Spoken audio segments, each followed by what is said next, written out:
श्री शिवाय नमस्तुभ्यम। हर हर महादेव। आप सभी का मेरे चैनल पर बहुत बहुत स्वागत है। आज की वीडियो में मैं आपको गुरुवार के दिन सुनी जाने वाली भगवान विष्णु बृहस्पति देव की व्रत कथा सुनाऊंगी। इस दिन भगवान विष्णु की पूजा की जाती है और कथा सुनी जाती है। ऐसा माना जाता है कि बृहस्पतिवार के दिन जो भगवान विष्णु की पूजा करता है और व्रत कथा को सुनता है, उसकी सभी मनोकामनाओं को भगवान पूर्ण करते हैं। तो भक्तों, अब आइए श्रवण करते हैं गुरुवार बृहस्पतिवार की व्रत कथा। बोलिए गणेश जी महाराज की जय। गुरुवार की प्राचीन व्रत कथा के अनुसार एक बड़ा ही प्रतापी तथा दानी राजा था। वह प्रत्येक गुरुवार को व्रत रखता और पूजा करता था। यह बात उसकी रानी को अच्छी ना लगती। वह ना तो व्रत करती और ना ही एक पैसा किसी को दान में देती। राजा को भी ऐसा करने से मना किया करती थी। एक समय की बात है कि राजा शिकार खेलने वन को गए। घर पर रानी और दासी थीं। उस समय गुरु बृहस्पति साधु का रूप धारण कर राजा के दरवाजे पर भिक्षा मांगने आए। साधु ने रानी से भिक्षा मांगी तो वह कहने लगी, हे साधु महाराज, मैं इस दान पुण्य से तंग आ गई हूँ। आप कोई ऐसा उपाय बताएं जिससे यह सारा धन नष्ट हो जाए और मैं आराम से रह सकूं। साधु रूपी बृहस्पति देव ने कहा, हे देवी, तुम बड़ी विचित्र हो। संतान और धन से भी कोई दुखी होता है। अगर तुम्हारे पास धन अधिक है तो इसे शुभ कार्यों में लगाओ, जिससे तुम्हारे दोनों लोग सुधरे। परंतु साधु की इन बातों से रानी खुश नहीं हुई। उसने कहा, मुझे ऐसे धन की आवश्यकता नहीं है जिसे मैं दान दूं तथा जिसको संभालने में ही मेरा सारा धन नष्ट हो जाए। साधु ने कहा, यदि तुम्हारी ऐसी इच्छा है तो जैसा मैं तुम्हें बताता हूँ तुम वैसा ही करना। बृहस्पतिवार के दिन तुम घर को गोबर से लीपना, अपने केसों को पीली मिट्टी से धोना, केसों को धोते समय स्नान करना और राजा से हजामत बनाने को कहना। भोजन में मांस मदिरा खाना, कपड़ा धोबी के यहाँ धुलने डालना। इस प्रकार 7 बृहस्पतिवार करने से तुम्हारा समस्त धन नष्ट हो जाएगा। इतना कहकर साधु बने बृहस्पति देव अंतर ध्यान हो गए। साधु के कहे अनुसार करते हुए रानी को केवल 3 बृहस्पतिवार ही बीते थे कि उसकी समस्त धन संपत्ति नष्ट हो गई। भोजन के लिए परिवार तरसने लगा। एक दिन राजा रानी से बोला, हे रानी, तुम यहीं पर रहो, मैं दूसरे देश को जाता हूँ, क्योंकि यहाँ पर मुझे सभी जानते हैं, इसलिए मैं कोई भी छोटा कार्य नहीं कर सकता। ऐसा कहकर राजा परदेश चला गया। वहाँ पर वह जंगल से लकड़ी काट कर लाता और शहर में बेचता। इस तरह वह अपना जीवन व्यतीत करने लगा।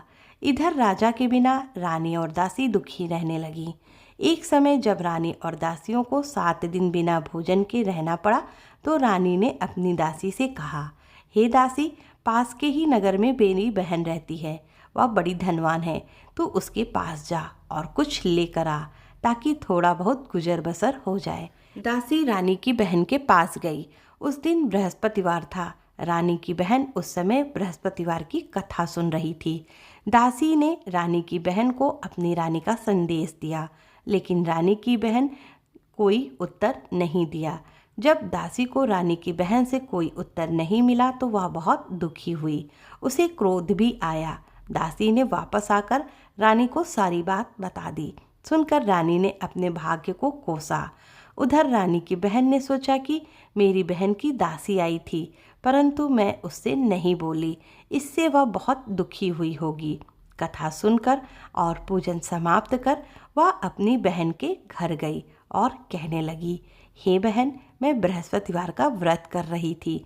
तुम्हारी दासी गई, परंतु जब तक कथा होती है तब तक ना उठते हैं और ना ही बोलते हैं, इसलिए मैं नहीं बोली। कहो दासी, तुम क्यों गई थी? रानी बोली, बहन, हमारे घर अनाज नहीं था। ऐसा कहते कहते रानी की आंखें भर आईं। उसने दासियों समेत भूखा रहने की बात अपनी बहन को बता दी। रानी की बहन बोली, बहन देखो, बृहस्पति देव भगवान सबकी मनोकामना पूर्ण करते हैं। देखो, शायद तुम्हारे घर में अनाज रखा हो। यह सुनकर दासी घर के अंदर गई तो वहाँ उसे एक घड़ा अनाज का भरा मिल गया। उसे बड़ी हैरानी हुई क्योंकि उसने एक एक बर्तन को देख लिया था। उसने बाहर आकर रानी को बताया। दासी रानी से कहने लगी, हे रानी, जब हमको भोजन नहीं मिलता है तो हम व्रत ही तो करते हैं, इसलिए क्यों ना इनसे व्रत और कथा की विधि पूछ ली जाए, हम भी व्रत किया करेंगे। दासी के कहने पर रानी ने अपनी बहन से बृहस्पतिवार व्रत के बारे में पूछा। उसकी बहन ने बताया, बृहस्पतिवार के व्रत में चने की दाल और मुनक्का से भगवान विष्णु की केले की जड़ में पूजन करें तथा दीपक जलाएं, पीला भोजन करें तथा कथा सुने। इससे गुरु भगवान प्रसन्न होते हैं, मनोकामनाओं को पूर्ण करते हैं। व्रत और पूजन की विधि बताकर रानी की बहन अपने घर को लौट आई। रानी और दासी दोनों ने निश्चय किया कि बृहस्पति देव भगवान का पूजन जरूर करेंगे। 7 रोज बाद जब बृहस्पतिवार आया तो उन्होंने व्रत रखा। घुलसाल में जाकर चना और गुड़ बीन लाई तथा उसकी दाल से केले की जड़ तथा विष्णु भगवान का पूजन किया। अब पीला भोजन कहाँ से आए?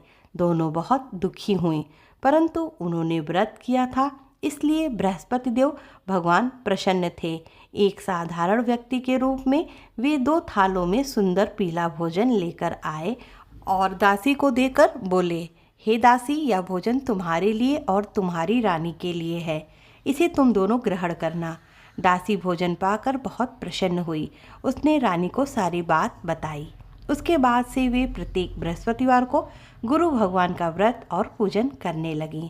बृहस्पति भगवान की कृपा से उनके पास धन हो गया, परंतु रानी फिर पहले की तरह आलस्य करने लगी। तब दासी बोली, देखो रानी, तुम पहले भी इस तरह आलस्य करती थी, तुम्हें धन के रखने में कष्ट होता था, इस कारण सभी धन नष्ट हो गया। अब गुरु भगवान की कृपा से धन मिला है तो फिर तुम्हें आलस्य होता है। बड़ी मुसीबतों के बाद हमने यह धन पाया है, इसलिए हमें दान पुण्य करना चाहिए। अब तुम भूखे मनुष्यों को भोजन कराओ, प्याऊँ लगवाओ, ब्राह्मणों को दान दो, कुआं, तालाब, बावड़ी आदि का निर्माण कराओ, मंदिर, पाठशाला बनवाकर ज्ञान दान दो, कुंवारी कन्याओं का विवाह कराओ, अर्थात धन को शुभ कार्यों में खर्च करो, जिससे तुम्हारे कुल का यश बढ़े तथा स्वर्ग प्राप्त हो और पितर प्रसन्न हो। दासी की बात मानकर रानी शुभ कर्म करने लगी। उसका यश चारों तरफ फैलने लगा। एक दिन रानी और दासी आपस में विचार करने लगी कि न जाने राजा किस दशा में होंगे, उनकी कोई खोज खबर भी नहीं है। उन्होंने श्रद्धापूर्वक गुरु बृहस्पति भगवान से प्रार्थना की कि राजा जहाँ कहीं भी हो शीघ्र वापस आ जाए। उधर राजा प्रदेश में बहुत दुखी रहने लगा। वह प्रतिदिन जंगल से लकड़ी बीन कर लाता और उसे शहर में बेचकर अपने दुखी जीवन को बड़ी कठिनता से व्यतीत करता। एक दिन दुखी हो अपनी पुरानी बातों को याद करके वह उदास होकर रोने लगा। उसी समय राजा के पास बृहस्पति देव साधु के भेष में आकर बोले, हे लकड़हारे, तुम इस सुनसान जंगल में किस चिंता में बैठे हो, मुझे बतलाओ। यह सुन राजा के नेत्रों में जल भर आया। साधु की वंदना कर राजा ने अपनी संपूर्ण कहानी सुना दी। महात्मा दयालु होते हैं। वे राजा से बोले, हे राजा, तुम्हारी पत्नी ने बृहस्पति देव के प्रति अपराध किया था, जिसके कारण तुम्हारी यह दशा हुई है। अब तुम चिंता मत करो, भगवान तुम्हें पहले से अधिक धन देंगे। देखो, तुम्हारी पत्नी ने बृहस्पतिवार का व्रत करना प्रारंभ कर दिया है। अब तुम भी बृहस्पतिवार का व्रत करके चने की दाल व गुड़ जल के लोटे में डालकर केले का पूजन करो, फिर कथा कहो या फिर सुनो। भगवान तुम्हारी सब मनोकामनाओं को पूर्ण करेंगे। साधु की बात सुनकर राजा बोला, हे प्रभु, लकड़ी बेचकर तो इतना पैसा नहीं बचता जिससे भोजन के उपरांत कुछ बचा सकूं। मैंने रात्रि में अपनी रानी को व्याकुल देखा। मेरे पास कोई साधन नहीं है जिससे उसका समाचार जान सकूं। फिर मैं कौन सी कहानी कहूं यह भी मुझको मालूम नहीं है। साधु ने कहा, हे राजा, मन में बृहस्पति भगवान के पूजन व्रत का निश्चय करो, वे स्वयं तुम्हारे लिए कोई राह बना देंगे। बृहस्पतिवार के दिन तुम रोजाना की तरह लकड़ी लेकर शहर में जाना। तुम्हें रोज से दुगना धन मिलेगा, जिससे तुम भली भांति भोजन कर लोगे तथा बृहस्पति देव की पूजन का सामान भी आ जाएगा। जो तुमने बृहस्पति की कहानी के बारे में पूछा है वह इस प्रकार है, सो ध्यानपूर्वक सुनो। प्राचीन काल में एक बहुत ही निर्धन ब्राह्मण था। उसके पास कोई संतान न थी। वह नित्य पूजा पाठ करता। उसकी स्त्री ना तो स्नान करती और ना ही किसी देवी देवता का पूजन करती। इस कारण ब्राह्मण देवता बहुत ही दुखी रहते थे। भगवान की कृपा से ब्राह्मण के यहाँ एक कन्या उत्पन्न हुई। कन्या बड़ी होने लगी। प्रातः स्नान करके वह भगवान विष्णु का जप करती, बृहस्पतिवार का व्रत करती, पूजा पाठ समाप्त कर पाठशाला जाती तो अपने मुट्ठी में जौ भरकर ले जाती और पाठशाला के मार्ग में डालती जाती। लौटते समय वही जौ सड़के हो जाते तो उनको बीन कर घर ले आती। एक दिन वह बालिका सूप में उन सोने के जवों को फटक कर साफ कर रही थी कि तभी उसकी माँ ने देख लिया और कहा कि हे बेटी, सोने के जौ को फटकने के लिए सोने का सूप भी तो होना चाहिए। दूसरे दिन गुरुवार था। कन्या ने व्रत रखा और बृहस्पति देव से सोने के सूप देने की प्रार्थना की। बृहस्पति देव ने उसकी प्रार्थना स्वीकार कर ली। रोजाना की तरह वह कन्या जौ फैलाती हुई पाठशाला चली गई। पाठशाला से लौटकर जब वह जौ बीन रही थी तो बृहस्पति देव की कृपा से उसे सोने का सूप मिला। उसे वह घर लेकर आई और उससे जौ साफ करने लगी, परंतु उसकी माँ का वही ढंग रहा। एक दिन की बात है, कन्या सोने के सूप में जब जौ साफ कर रही थी, उस समय उस नगर का राजकुमार वहाँ से निकला। कन्या के रूप और कार्य को देखकर वह उस पर मोहित हो गया। राजमहल में आकर वह भोजन तथा जल त्याग कर उदास होकर लेट गया। राजा को जब राजकुमार द्वारा अन्न जल त्यागने का समाचार ज्ञात हुआ तो वह अपने मंत्रियों के साथ अपने पुत्र के पास गया और कारण पूछा। राजकुमार ने राजा को उस लड़की के घर का पता भी बता दिया। मंत्री उस लड़की के घर गया। मंत्री ने ब्राह्मण के समक्ष राजा की ओर से निवेदन किया कि कुछ ही दिन बाद ब्राह्मण की कन्या का विवाह राजकुमार के साथ संपन्न हो गया। कन्या के घर से जाते ही ब्राह्मण के घर में पहले की भांति गरीबी का निवास हो गया। एक दिन दुखी होकर ब्राह्मण अपनी पुत्री से मिलने उसके घर गया। बेटी ने पिता की अवस्था को देखा और अपनी माँ का हालचाल पूछा। ब्राह्मण ने सभी हाल कह सुनाया। कन्या ने बहुत सा धन देकर अपने पिता को विदा कर दिया, लेकिन कुछ दिन बाद फिर वही हाल हो गया। ब्राह्मण फिर अपनी कन्या के यहाँ गया और सभी हाल कहा तो पुत्री बोली, हे पिताजी, आप माताजी को यहाँ लिवा लाओ। मैं उन्हें यह विधि बता दूंगी जिससे वह गरीबी दूर हो जाएगी। ब्राह्मण देवता अपनी स्त्री को साथ लेकर अपनी पुत्री के पास राजमहल पहुँचे तो पुत्री अपनी माँ को समझाते हुए कहने लगी, हे माँ, तुम प्रातःकाल स्नान आदि करके भगवान विष्णु का पूजन करो तो सब दरिद्रता दूर हो जाएगी। परंतु उसकी माँ ने उसकी एक बात नहीं मानी। वह प्रातःकाल उठकर अपनी पुत्री की बची हुई जूठन को खा लेती है। एक दिन उसकी पुत्री को बहुत गुस्सा आया। उसने अपनी माँ को एक कोठरी में बंद कर दिया। प्रातः उसे स्नान आदि करा के पूजा पाठ करवाया तो उसकी माँ की बुद्धि ठीक हो गई। इसके बाद वह नियम से पूजा पाठ करने लगी और प्रत्येक बृहस्पतिवार को व्रत करने लगी। इस व्रत के प्रभाव से मृत्यु के बाद वह स्वर्ग को गई। वह ब्राह्मण भी सुखपूर्वक इस लोक का सुख भोग कर स्वर्ग को प्राप्त हुआ। इस तरह कहानी कहकर साधु बने देवता वहाँ से अंतर ध्यान हो गए। धीरे धीरे समय व्यतीत होने पर फिर बृहस्पतिवार का दिन आया। राजा जंगल से लकड़ी काटकर शहर में बेचने गया तो उसे उस दिन और दिनों से अधिक धन मिला। राजा ने चना, गुड़ आदि लाकर बृहस्पतिवार का व्रत किया। उस दिन से उसके सभी क्लेश दूर हुए। परंतु जब अगले गुरुवार का दिन आया तो वह बृहस्पतिवार का व्रत करना भूल गया। इस कारण बृहस्पति भगवान नाराज हो गए। उस दिन उस नगर के राजा ने विशाल यज्ञ का आयोजन किया था तथा अपने समस्त राज्य में घोषणा करवा दी थी कि सभी मेरे यहाँ भोजन करने आए। किसी के घर चूल्हा ना जले। इस आज्ञा को जो नहीं मानेगा उसको फांसी दे दी जाएगी। राजा की आज्ञा अनुसार राज्य के सभी वासी राजा के भोज में सम्मिलित हुए, लेकिन लकड़हारा कुछ देर से पहुंचा, इसलिए राजा उसको अपने साथ महल में ले गए। जब राजा लकड़हारे को भोजन करा रहे थे तो रानी की दृष्टि उस खूंटी पर पड़ी जिस पर उसका हार लटका हुआ था। उसे हार खूंटी पर लटका दिखाई नहीं दिया। रानी को निश्चय हो गया कि मेरा हार इस लकड़हारे ने चुरा लिया है। उसी समय सैनिक बुलवाकर उसको जेल में डलवा दिया। लकड़हारा जेल में विचार करने लगा कि न जाने कौन से पूर्व जन्म के कारण मुझे यह दुख प्राप्त हुआ, और जंगल में मिले साधु को याद करने लगा। तत्काल बृहस्पति देव साधु के रूप में प्रकट हो गए और कहने लगे, अरे मूर्ख, तूने बृहस्पति देवता की कथा नहीं कही, इसी कारण तुझे यह दुख प्राप्त हुआ है। अब चिंता मत कर। बृहस्पतिवार के दिन जेल खाने के दरवाजे पर तुझे 4 पैसे पड़े मिलेंगे। तू उनसे बृहस्पतिवार की पूजा करना और तेरे सभी कष्ट दूर हो जाएंगे। अगले बृहस्पतिवार को उसे जेल के दरवाजे पर 4 पैसे पड़े मिले। राजा ने पूजा का सामान मंगवाकर कथा कही और प्रसाद बांटा।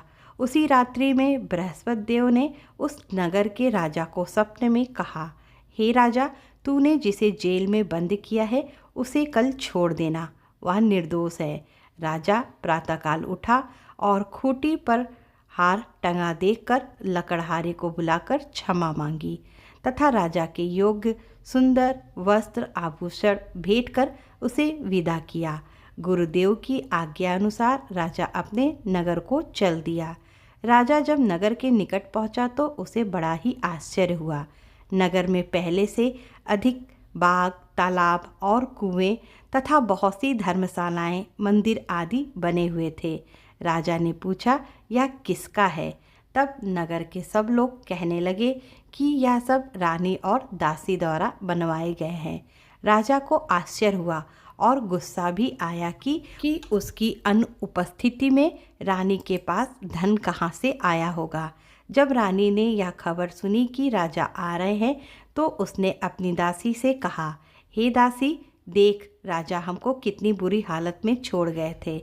वह हमारी ऐसी हालत देखकर लौट ना जाए, इसलिए तू दरवाजे पे खड़ी हो जा। रानी की आज्ञा अनुसार दासी दरवाजे पर खड़ी हो गई और जब राजा आए तो उन्हें अपने साथ महल में लिवा कर आई। तब राजा ने क्रोध करके अपनी तलवार निकाली और पूछने लगा, बताओ, यह धन तुम्हें कैसे प्राप्त हुआ? तब रानी ने सारी कथा कह सुनाई। राजा ने निश्चय किया कि मैं रोजाना दिन में 3 बार कहानी करूँगा और रोज व्रत किया करूँगा। अब हर समय राजा के दुपट्टे में चने की दाल बंधी रहती थी तथा दिन में 3 बार कथा कहता। एक रोज राजा ने विचार किया कि चलो अपने बहन के यहाँ हो आएं। इस तरह यह निश्चय कर राजा घोड़े पर सवार हो अपनी बहन के यहाँ चल दिया। मार्ग में उसने देखा कि कुछ आदमी एक मुर्दे को लिए जा रहे हैं। उन्हें रोककर राजा कहने लगा, अरे भाइयों, मेरी बृहस्पतिवार की कथा सुन लो। वे बोले, लो, एक तो हमारा आदमी मर गया है, इसको अपनी कथा की पड़ी है। परंतु कुछ आदमी बोले, अच्छा कहो, हम तुम्हारी कथा भी सुनेंगे। राजा ने दाल निकाली और कथा कहानी शुरू कर दी। जब कथा आधी हुई तो मुर्दा हिलने लगा और जब कथा समाप्त हुई तो वह राम राम करते हुए वह मुर्दा खड़ा हो गया। राजा आगे बढ़ा। उसे चलते चलते शाम हो गई। आगे मार्ग में उसे एक किसान खेत में हल चलाता मिला। राजा ने उससे कथा सुनने का आग्रह किया, लेकिन वह नहीं माना। राजा आगे चल पड़ा। राजा के हटते ही उसके बैल पछाड़ खाकर गिर गए तथा किसान के पेट में बहुत जोर का दर्द होने लगा। उसी समय किसान की माँ रोटी लेकर आई। उसने जब देखा तो अपने पुत्र से सब हाल पूछा। बेटे ने सभी हाल बता दिया। बुढ़िया दौड़ी दौड़ी उस घुड़सवार के पास पहुंची और उससे बोली, मैं तेरी कथा सुनूंगी, तू अपनी कथा मेरे खेत पर ही चलकर कहना। राजा ने लौटकर बुढ़िया के खेत पर जाकर कथा कही, जिसके सुनते ही बैल खड़े हो गए तथा किसान के पेट का दर्द भी बंद हो गया। राजा अपनी बहन के घर पहुंचा। बहन ने भाई की खूब मेहमानी की। दूसरे रोज प्रातःकाल राजा जागा तो वह देखने लगा कि सब लोग भोजन कर रहे हैं। राजा ने अपनी बहन से पूछा, ऐसा कोई मनुष्य है जिसने भोजन नहीं किया हो, जो मेरी बृहस्पतिवार की कथा सुन ले।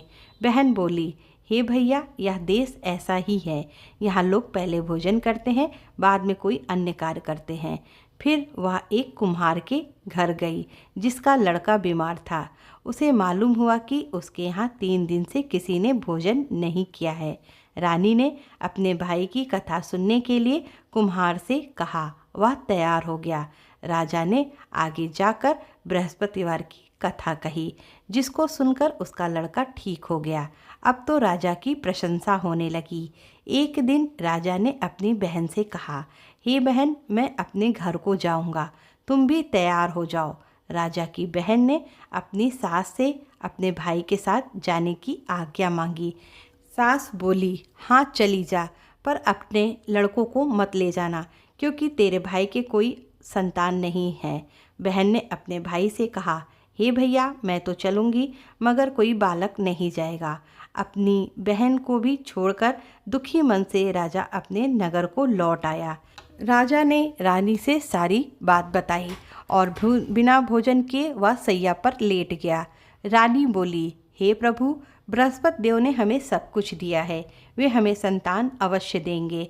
उसी रात बृहस्पति देव ने राजा को स्वप्न में कहा, हे राजा, उठ, सभी सोच त्याग दे, तेरी रानी गर्भवती है। राजा को यह जानकर बड़ी खुशी हुई। 9वें महीने रानी के गर्भ से एक सुंदर पुत्र पैदा हुआ।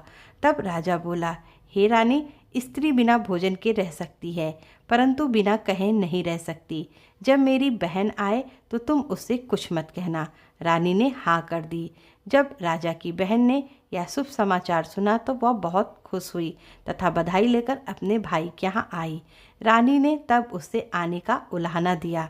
जब भाई अपने साथ ला रहे थे तब टाल गई, उनके साथ ना आई और आज अपने आप ही भागी भागी बिना बुलाए आ गई।